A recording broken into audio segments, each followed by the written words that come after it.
Hello and welcome to my first online lesson. Today's lesson will be a creative writing lesson and you'll need access to a wonderful resource called the Literacy Shed that has lots of videos that you can use to inspire your writing. The video that we're going to use today is called Once in a Lifetime. So today's creative writing lesson will be all about being able to plan and write a descriptive narrative based on the end scene of Once in a Lifetime. So what I'd like you to think about for a minute is what makes a good writer. So as a good writer, a writer thinks about their audience. Who are they writing for? What would they want in that piece of text? So when writing, write as a reader. You also need to think about the purpose. So you're there to entertain. How are you going to hook your reader to want to read more? When writing today, I want you to use different sentence starters. I want you to use a range of types of sentences, so short sentences, complex sentences. And also I want you to think about your conjunctions, your linking words. The next aspect I want you to use is lots of powerful adjectives, adverbs, and think about your verbs that moves the action along. Figurative language helps your reader actually picture and create that imagery in their mind. And of course, an important aspect is your grammar and punctuation. So what I'd like you to do now, I'd like you to go on to Literacy Shed, and I want you to watch the video. If you freeze it at the end of the clip as the man's jumping onto the turtle's back, then what I'd like you to do is get a piece of paper and split it into quarters. On each quarter, I want one for see, one for hear, one for feel, and one for smell. Then I want you to imagine that you are that man. What things do you think you could see? What could you hear as he's riding on that turtle's back? How would he be feeling? Would there be any smells that he could smell?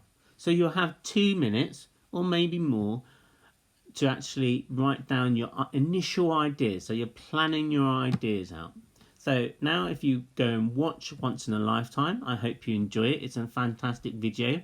When you've done that, do your quick 2-minute task and then come back and we'll move on to the next part of the lesson. See you soon. Bye. Okay, welcome back to the next part of our creative writing lesson today. So now I want you to think about your task. So today I would like you to write a descriptive paragraph based on that short animation, which you could then actually develop into a fantasy story if you have time. So first of all, what's going to make a good descriptive paragraph? So I'd like you to think about an acronym called I-spaced, which will help you begin your sentences in lots of variety of ways. So each letter stands for a different type of sentence opener. So you have words that have ing, so swooping gracefully the turtles, blah blah blah. Or you could start with a simile, as silently as falling snowflakes.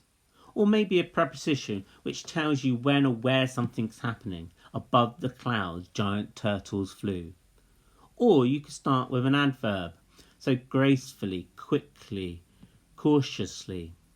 Maybe start with a conjunction like while or as, before. And the final one is ed words, so exhausted, the man fell asleep on the back of the turtle.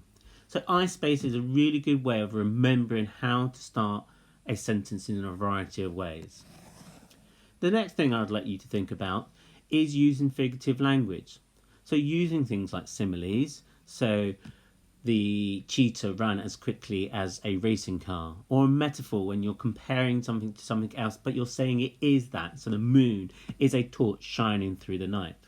Or maybe an expanded noun phrase. 2 adjectives describing a noun, so large jagged rocks. Or alliteration when you're using the initial sounds of each word, so which are the same, so slithering snakes. Or personification when you're given an object of human quality, so like the pen danced across the page. So So figurative language is really good to create that imagery in your reader's mind and actually transport them into that scene. So here is a waggle. So what a good one looks like. So something you might be aiming towards. So what I'd like to do now is to read it to you. Perched precariously on top of the shimmering turtle's back, I cling on tightly so that I don't plummet to the ground. Behind me, my stricken boat continues to float motionlessly as I am swept away to safety. As silently as snowflakes falling, the turtle's limbs flap gracefully and effortlessly. Up and down, up and down, up and down. Soaring through the fluffy cotton wool clouds, I glimpse a patch of land far below. Despite being miles from home, I feel calm and safe upon the turtle's back.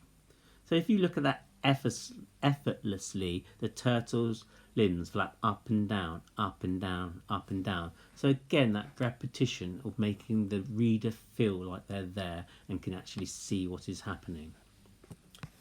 So what I would like you to do now is, again, you're going to stop the video and you'll have maybe 30 minutes. You might want more, you might want less. That is up to you.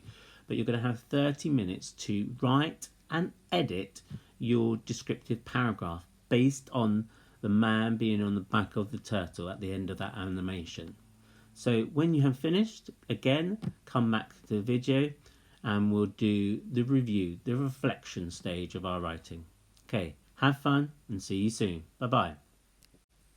Welcome back to the final stage of our lesson today. So hopefully you have spent 20 to 30, maybe a bit more minutes writing and editing your paragraph about the man being on the back of the turtle. Hopefully you have thought about all those things that we talked about, the sentence openers, the figurative language when you're writing. Now the final part of our lesson, what I'd like you to do is to evaluate, to reflect. So first of all, think about what you are most pleased with and why. Why are you pleased with it? What makes it good? Also, then think about, well, if you had a chance to do this again, what could you have done better? Why do you need to do that bit better? Was it because it didn't flow, or you could have used more of some type of figurative language within your writing? Again, when you've done that, you might want to edit some of it. And as I said earlier, you might want to develop this further and create it into your own narrative story and what happens next to the man flying on the turtle. After the lesson, of course, it would be lovely to see some of your work, so you could share underneath this video. And I'd look forward to seeing you next time on our online lesson session. Okay, thank you and goodbye. See you next time. Bye.